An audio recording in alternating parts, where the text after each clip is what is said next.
we didn't want to have to talk about this to lead in, but it's going to be the biggest story of the combine for all 4 days, regardless. Now, this is what's going to be talked about on NFL Network ad nauseum and ESPN and everywhere else. So we had to talk about it. There it is. But there are other things we're going to talk about tonight, and that leads to our guest.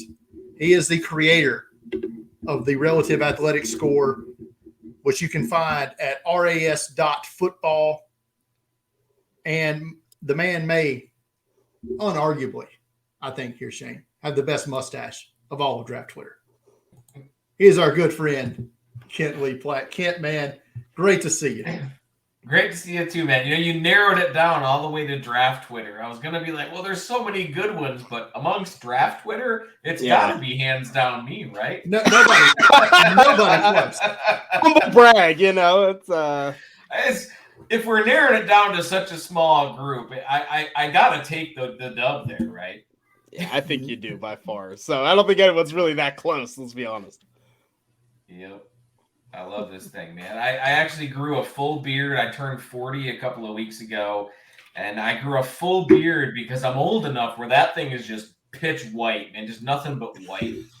And the plan was from now until forever, when anybody looks back at my 40th birthday party, they're going to see me and be like, wow, you look so much younger now because you got the beard and all the white.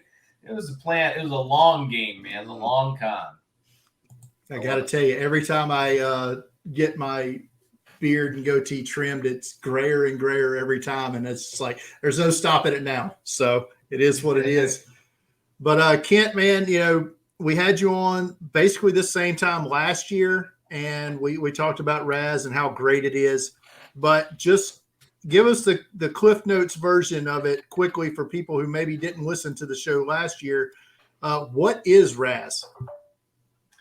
Yeah, Relative Athletic Scores has been around since about 2013. It really started in earnest in 2017. That was the last time that I updated my calculations. But essentially, the idea is that it puts all player metrics on a 0 to 10 scale. It should be pretty easy to understand. Everybody would understand that 0 is bad, 10 is good. Hopefully very simple in that regard. Everything on the cards is stoplight color coded. So green is great, yellow is just okay, and red is bad.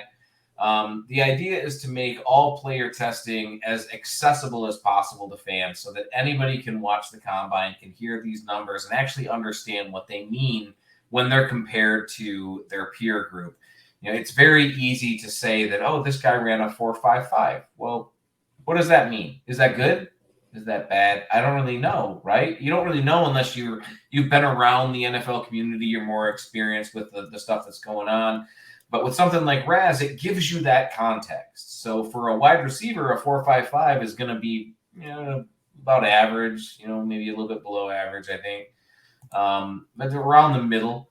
But you have a 4.55 and you're a defensive end, that is a fantastic time, right? And RAS allows you to see that because you're going to get that about average score for a wide receiver, but it's going to be a fantastic score for a defensive end, or if we had an offensive lineman that ran that, right? So it helps provide that context that is otherwise lacking from the discourse that we have. And it's been going on for a few years now. I hope to keep it going as long as it stays fun.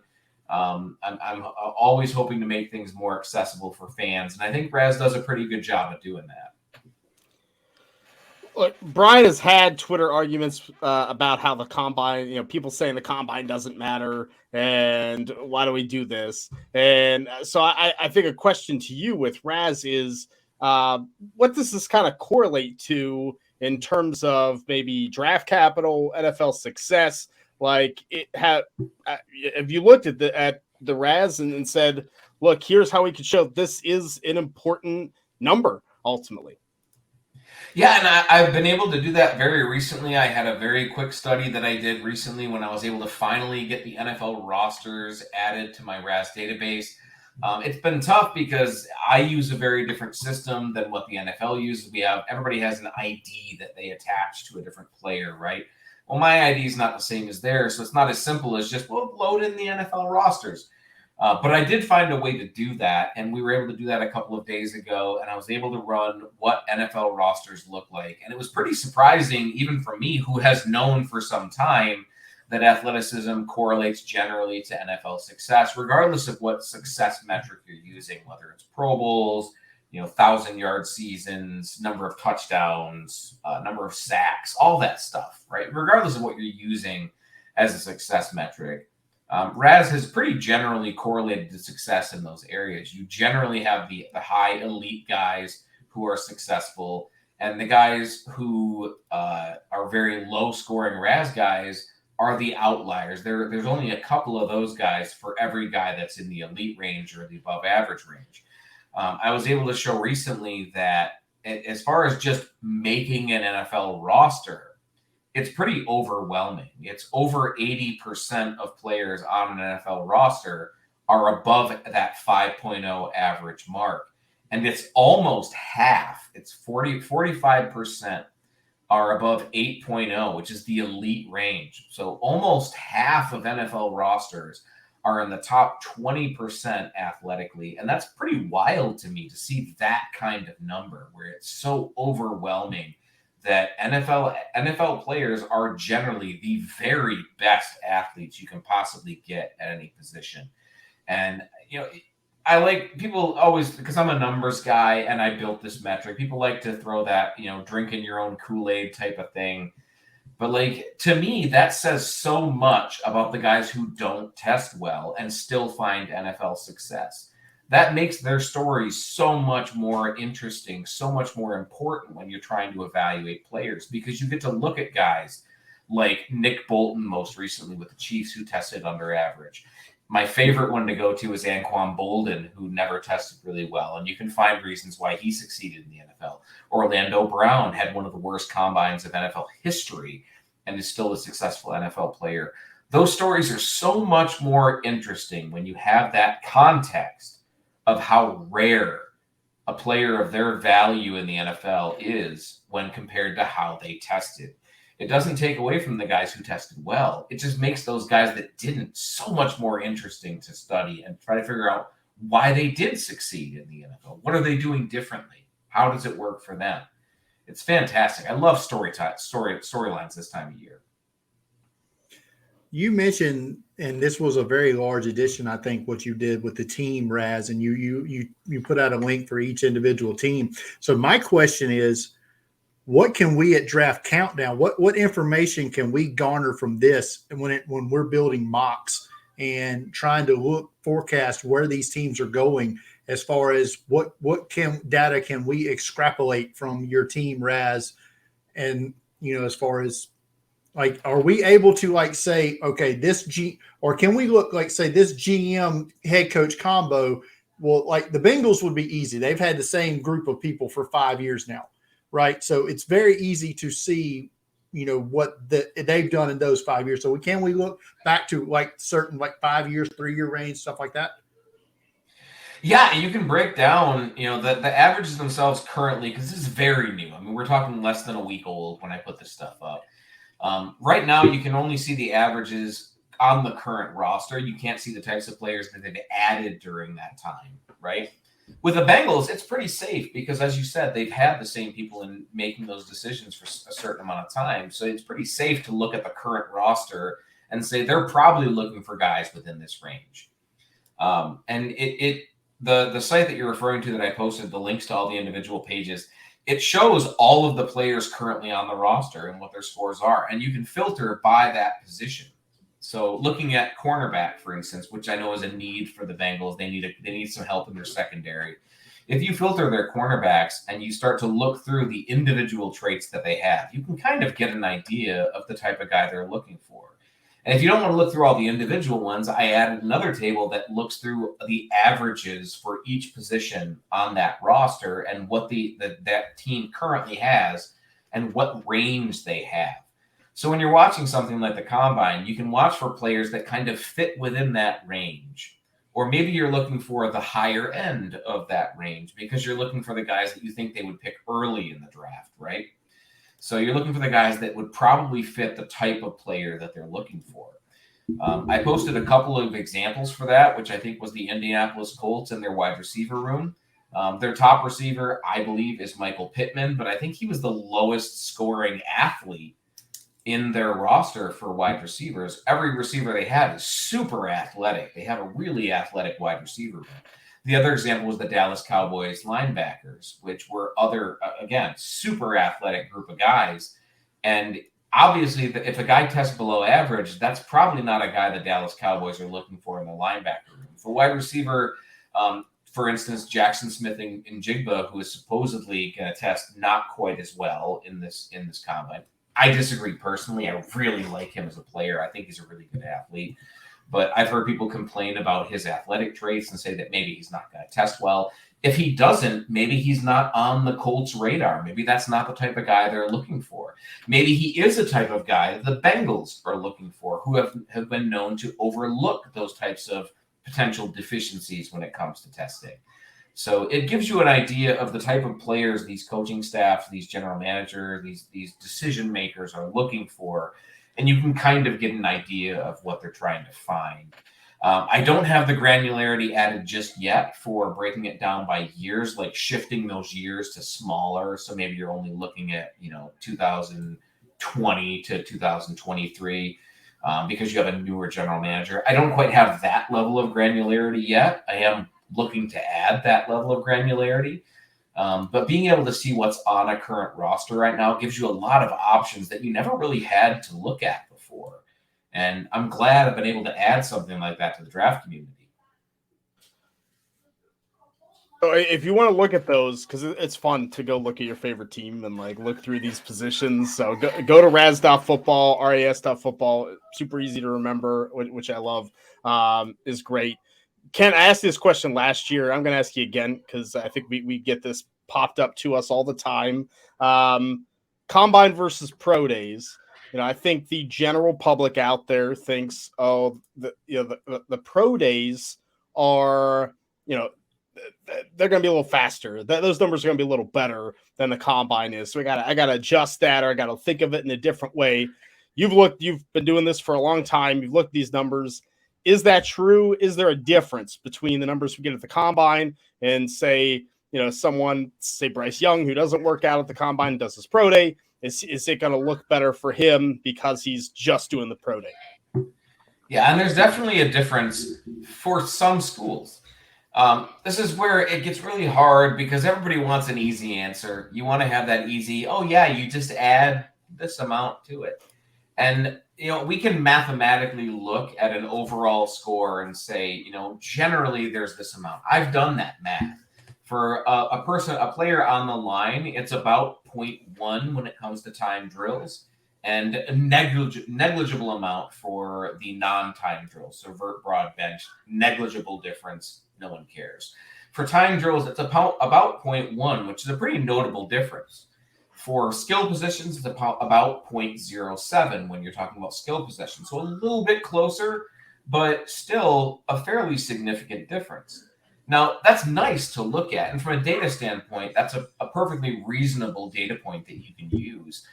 But it doesn't stand up when you add any level of granularity to it. Ohio State, for instance, has actually had a slower 40-time average for players that run the 40 and run the combine. It's been slightly slower at Ohio State than it has been versus the combine.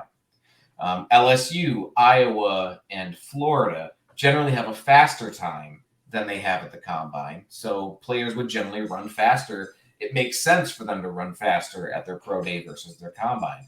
This is where you get into that whole fast track mentality about guys that decide to skip at the combine and run at the pro day.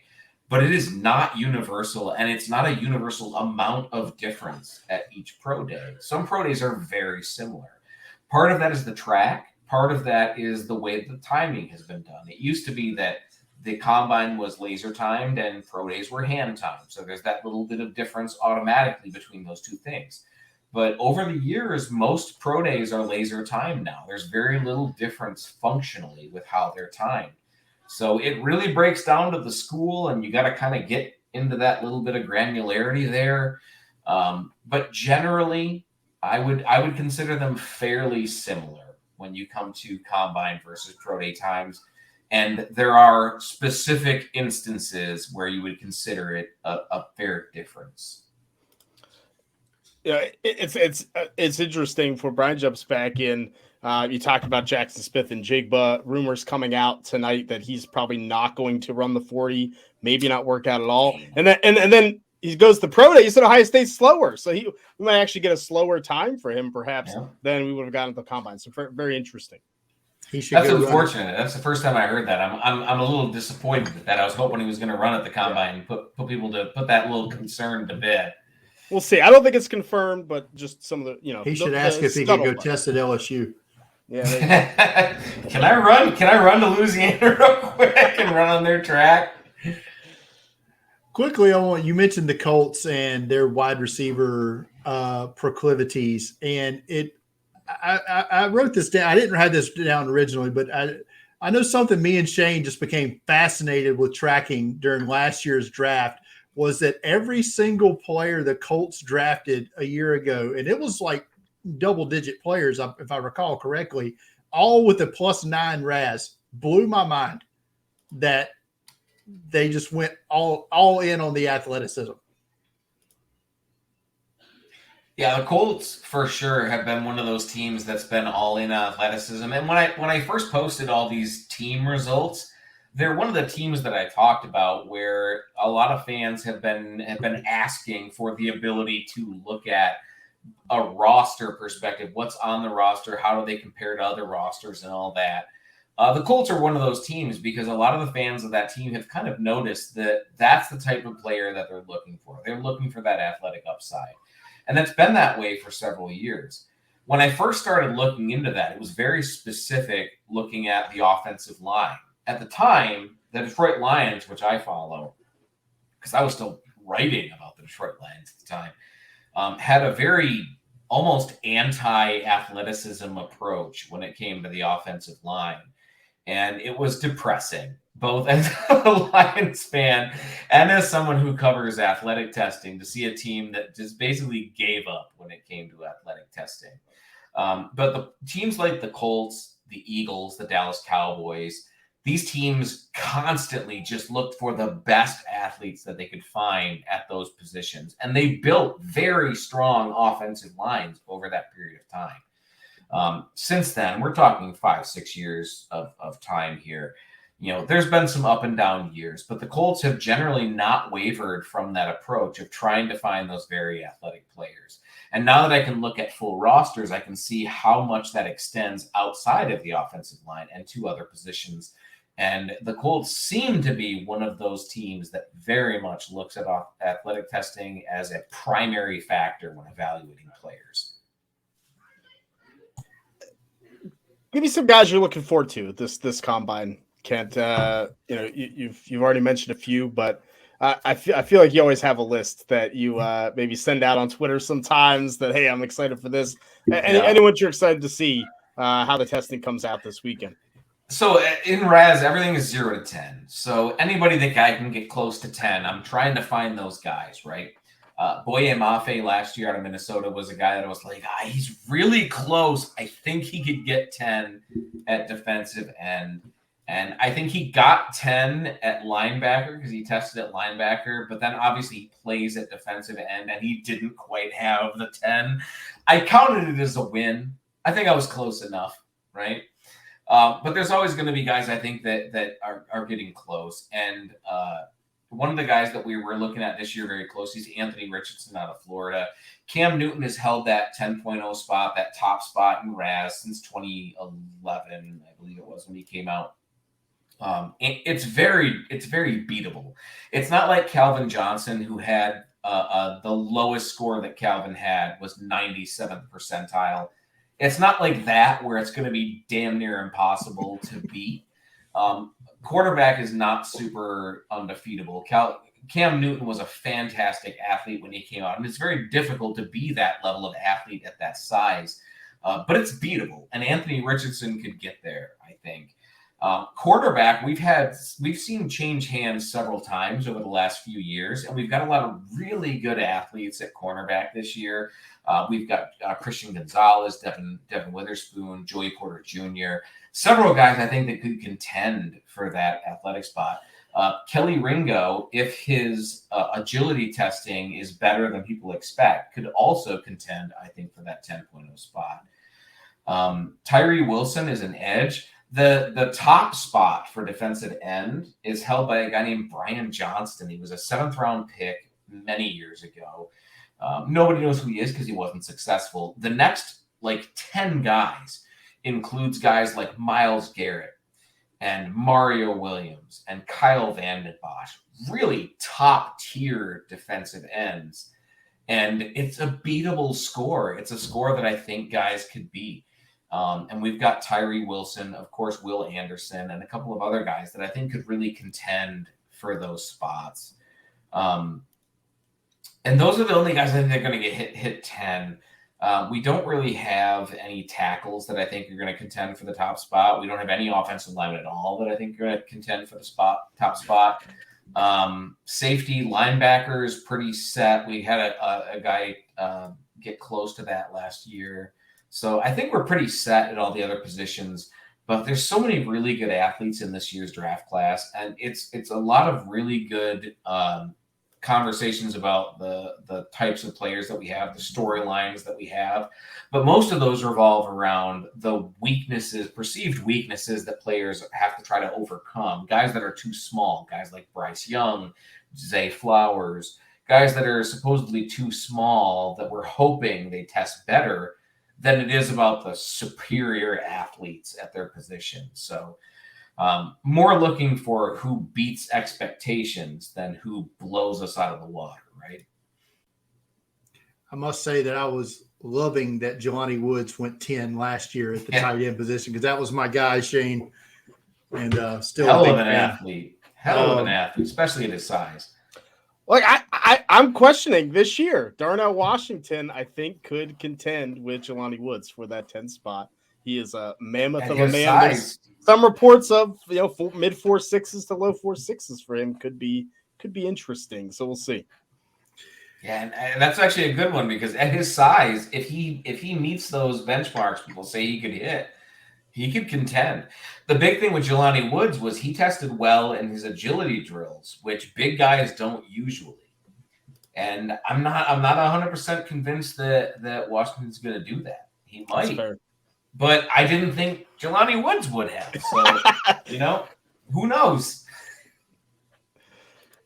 What position groups have remained the most consistent, like where RAS correlates to success? And then the flip side of that, which positions over the last, let's just say 10 years, have seen the biggest swings?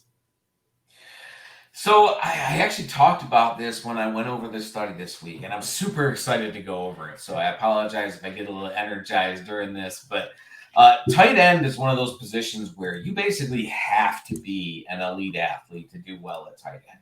And if you're not an elite athlete, you damn sure better be at least above average.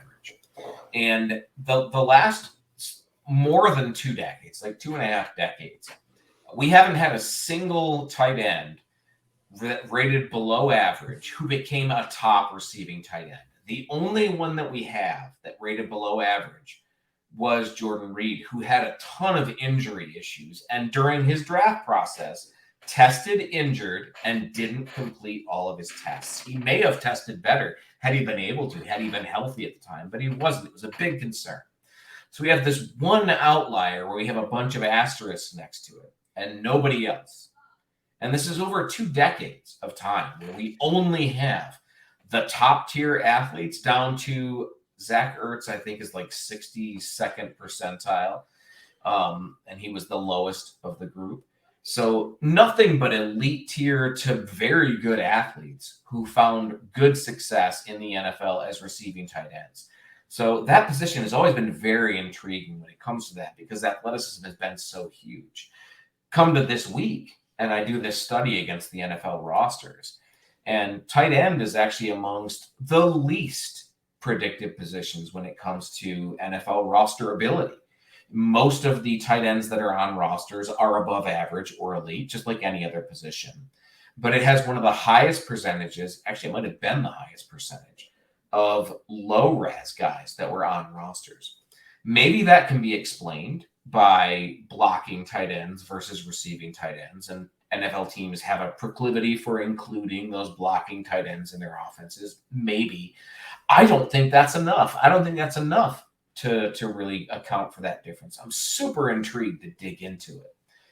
But on a broad note, outside of that position, defensive end and offensive tackle have always been very correlative to success versus NFL testing, athletic testing. We've seen it for the skill possessions for a wide receiver and running back, not quite as much because of typing. You have different types of running backs, different types of receivers. Your Wes Welkers don't necessarily have to test as well because they're not doing the same things as your Randy Mosses and Calvin Johnsons, right? And then you have guys like interior linemen or interior pass rushers anywhere, where guys like Aaron Donald have to be super athletes to do what they do.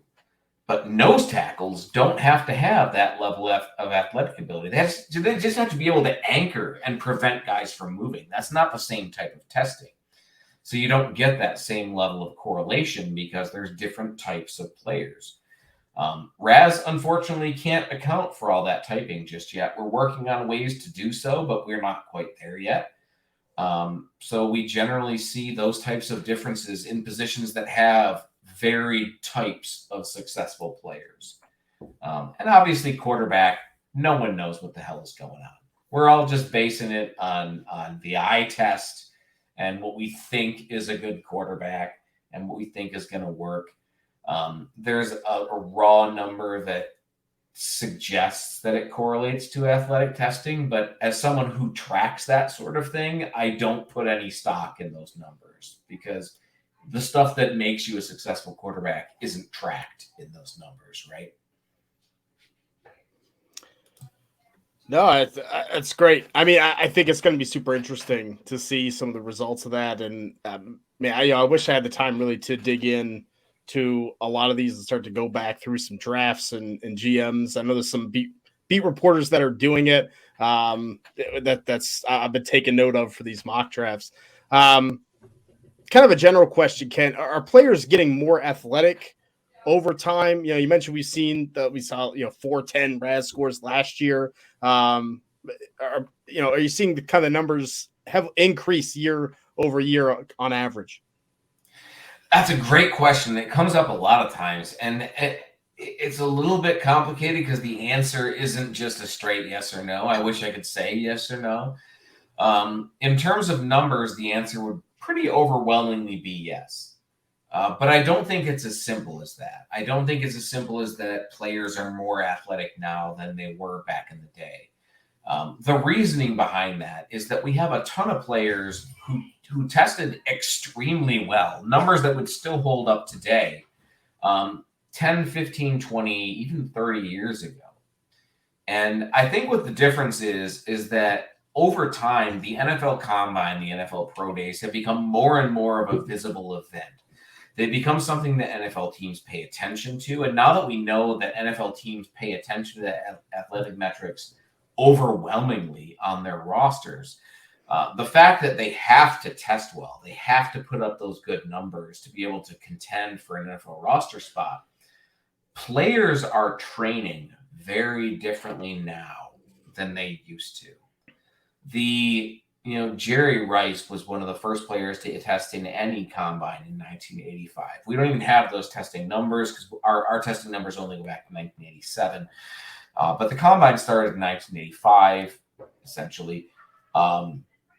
And it's not like Jerry Rice was training for the 40, right? He came in and maybe he had some idea of how he was supposed to test for the 40, but it's not like today where guys will test the moment the college season ends, if not earlier. They will begin testing for the 40, figuring out how they're going to do their stance, how they're going to break out of their stance. That first step is so important to the 40-yard dash. And that's just one drill. That's not even going into the cone, the shuttle, the vert, the draw. Not going into any of that information. Just the 40-yard dash. Players are so much more prepared nowadays than they were 20, 30 years ago. So I don't think players are necessarily more athletic nowadays than they used to be. I think there's probably some merit to that discussion about players being more athletic just because the natural progression of athleticism over time in a professional sport, you probably have a good argument there. But I think that the fact that players train very differently for those types of drills accounts for a lot of what we believe, that perception that players are becoming more athletic over time. Correct me if I'm wrong here, but was it 1994? Mike Mamula is credited as basically being probably the first person to train for the combine. Is that safe to say? I mean, that's always the story I hear, right? Yeah, and that's not a bad guess. I mean, you have a guy who everybody refers to. I think that's the first time we heard the term combine warrior come up, right? The guy that just has the numbers and doesn't really have anything else. But Mike Mamula had a 10 overall RAS. He had elite traits in speed, agility, explosion, all the big three areas. He wasn't the biggest of players at pass rushers at the time. 6'4.5", 248 pounds is like really big by modern terms of a defensive end. But back then, that was pretty small. And he tested fantastically. I think the thing with him is that he just kind of understood the way things were going and the way that testing was going. And what fascinates me is that you'll see that type of mentality, the way that players work the offseason nowadays. We saw it with Kyler Murray in his draft class. Kyler Murray runs a 4.3 was a big thing during the time. He never ran a 40. We have no idea what his 40 was.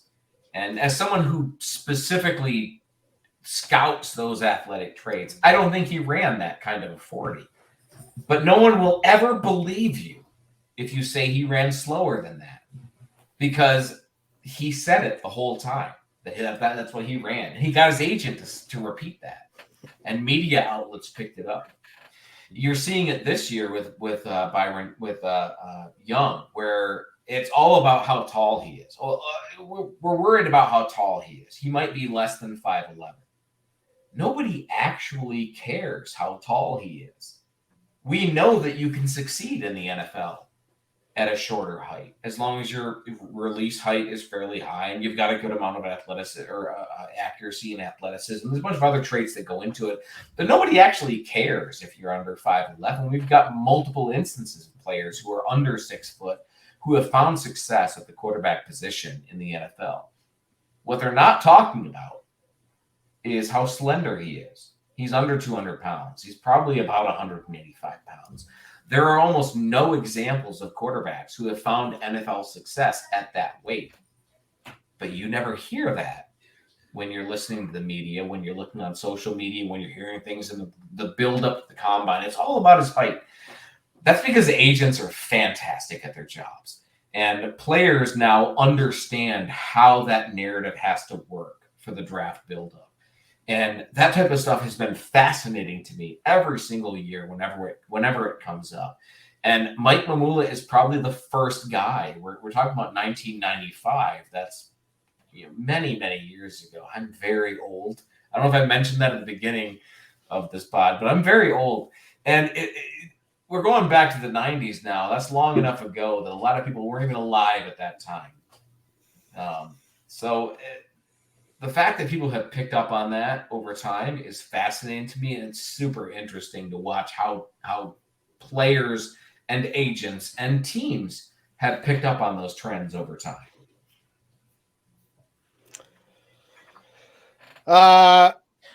So let's talk about your Lions a little bit. You got 2 picks in the first round, and heading in a good direction, barely missing the playoffs. You have any hopes or dreams for the Lions at this point, either generally or specifically?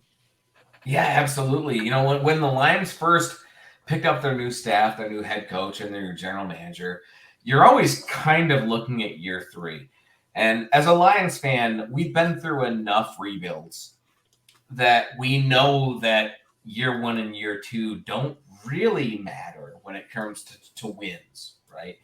You're not really paying attention to the wins. You're paying attention to how your team progresses, how your team plays, the players that you're picking up, the age of your roster matters more than it ever does at any other point. So the Lions picking up, Dan Campbell and Brad, Brad Holmes. You're trying to figure out, what are they going to do? What are they trying to do? Build this team, and we're 3 years in now, and we've seen that they've done a very good job of identifying talent in the draft in every round, which is insane. That doesn't happen normally. And we're only 3 years in, so it could still be a fluke where maybe they just got really lucky, right? Maybe they're just really lucky and they're not just amazing at the draft. At the same time, I don't care about that. I'm a Lions fan. I want them to win. Just let us enjoy this, right? Let us enjoy as the team gets better. But we want to see them improve. And we've seen them 2 years in a row improve significantly in positions they had needs. So the question becomes, where do you think they still have a need? What do they still have needs in that this team can address? We know that they have needs in their secondary. They need some cornerbacks, some safeties. So we're watching this draft, watching this combine, watching this pro day circuit, and we're paying attention to the types of cornerbacks, the types of safeties that they're looking at. We know that they have some linebacker needs. They haven't really drafted that early in the draft, but we know that they recognize it as a need. So we're paying attention to the types of guys that they're paying attention to in that linebacking core. We don't know for sure. Some people are absolutely certain, but the Lions have kind of sent mixed messages about how they feel about the quarterback position. So we don't know for sure what they're looking at for quarterback. Dan Campbell, very early on, had said he wants an athletic quarterback with a big arm who can move. That's not Jared Goff. But maybe they've changed since then. Maybe that's no longer what they're looking for. So they might be looking for a quarterback, which means we should pay attention to those guys in the draft. Or they might not, which means we're wasting our time. So I guess it's pick your poison in that regard. We know that they've had some durability issues at running back, so they're probably paying attention to running backs. And Brad Holmes has shown no disregard for the running back position in terms of draft capital. He's drafted first or second and third round running backs. He has no qualms against drafting a guy like that early. And the Lions have a potential need. We know they need a right guard. With Halapoulivaati Vaitai injured pretty much the entire time he's been here. Maybe they need to get a right guard early. That's another offensive position they might look into. So we've got a lot of positions they might look into, and we're very confident in their ability to evaluate talent. So when it comes to the Lions, they could do damn near anything. But I think you're going to have a very positive response from Lions fans in general because they built up a lot of goodwill over the last 2 years. And with coming off a 9-8 season, which no one expected them to get anywhere near that says a lot. And hopefully it continues in that direction. I mean, it's 50 plus years. They got to do right eventually, right?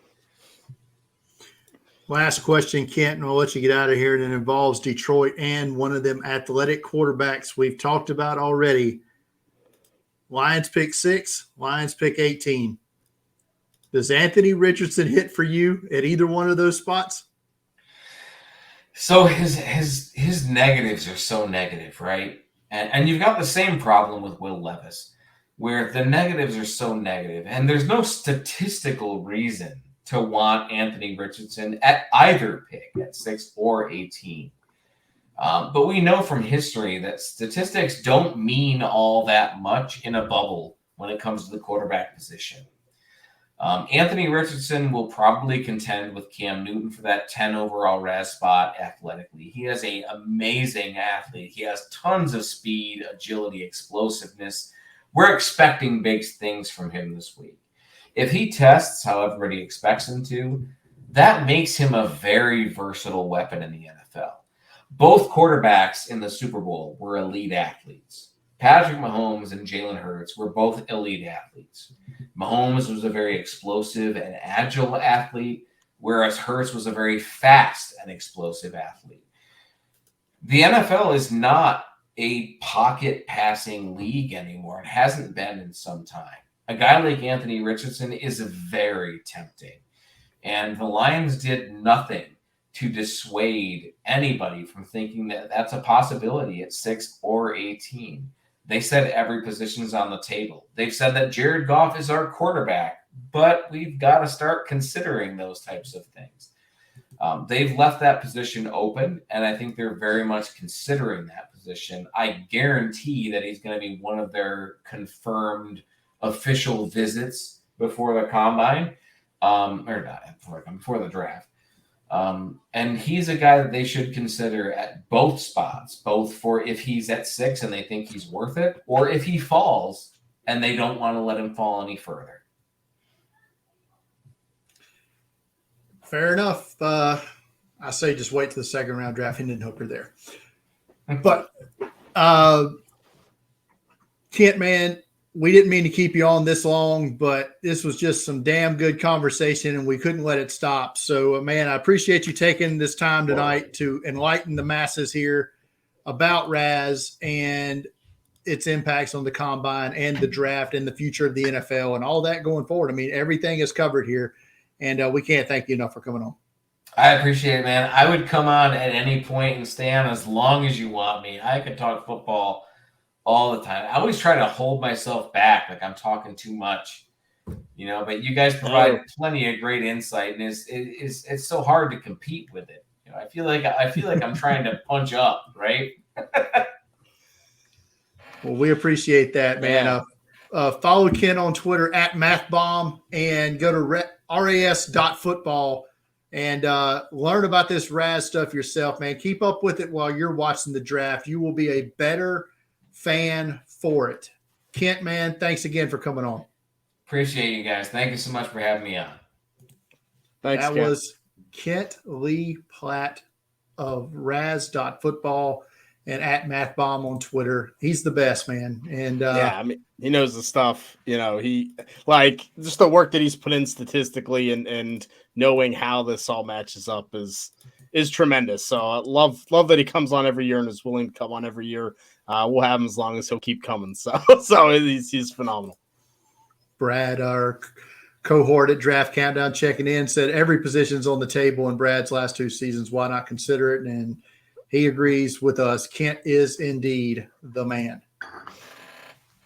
So Shane,